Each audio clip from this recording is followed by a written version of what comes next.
I mean, I wish I'd been a better brother many times, to most of them, especially your dad. You know what I mean? Like I mentioned that in our podcast, right? Yeah.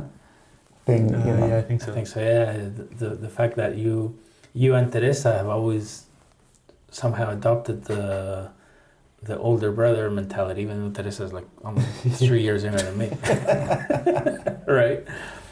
So there's something in you that there was never really a need for it, really. And in fact, I was mentioning before that I found a couple of weeks ago. I don't know if you remember this, Chendo, but you wrote me a letter. I did before I left. Yes, absolutely. I think you gave it to me like, here you go. Read it after I'm gone. Later the night, yeah. And that letter was basically apologizing for having been a bad older brother, And I thought, but you're not my older brother. You're my bro. We're just buddies. I never saw you as an older brother. No, but there were little situations, little things I did, where I was like, just like, little things where. You know what I mean? What friends do. There's no big deal. Okay. Well, I'm glad you see it that way, because for me, like, I'm still sort of half traumatized by that. But that went on for years.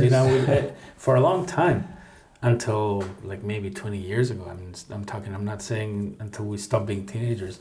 Every time we saw each other, you were like, hey, little brother, how are you?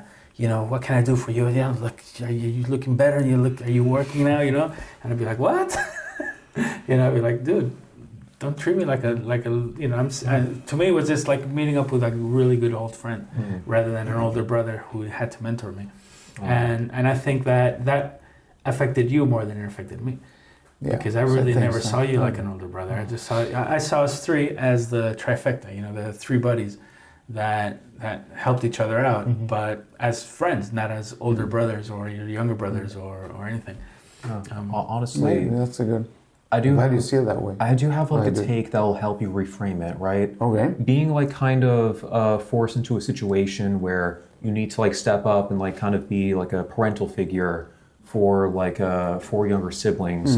It was perfect training for raising a neurodivergent son, because every single time that I was being a bit difficult or being like kind of difficult to like calm down, my father had like excellent experience from you guys to kind of like raise me up and to make sure that I went like further. Sure. So you shouldn't feel too guilty, because it was perfect training for raising a son, for better or for worse, who can be kind of difficult like me. So yeah. Okay, I appreciate that. That's good take. Good one, Victor. Yeah, it is very good. Anyway, I love the relationship I have with all of them, and we've all grown up in different ways, very different personalities, like pretty freaking mind-blowing how different everyone is, right? And it's just great to see. I think one of the wonderful things about getting old is that you kind of like, you review your life, and it's just great. I mean, Jesus Christ, like, would you ever imagine that, he would marry, Karen, and that we would have kids, and that we would be together? What an amazing thing to feel. We're having a special guest in the background here. Yes. We love you all, Karen. Love you guys. So for me, like, one of the things I love about getting old is this. It's like, Jesus Christ, like this, getting like old. he, You're like, getting old, man. I'm not getting old. older. You know what I mean? It's fantastic. I love that. So it's cool. It's cool to see time flowing forward. You know what I mean?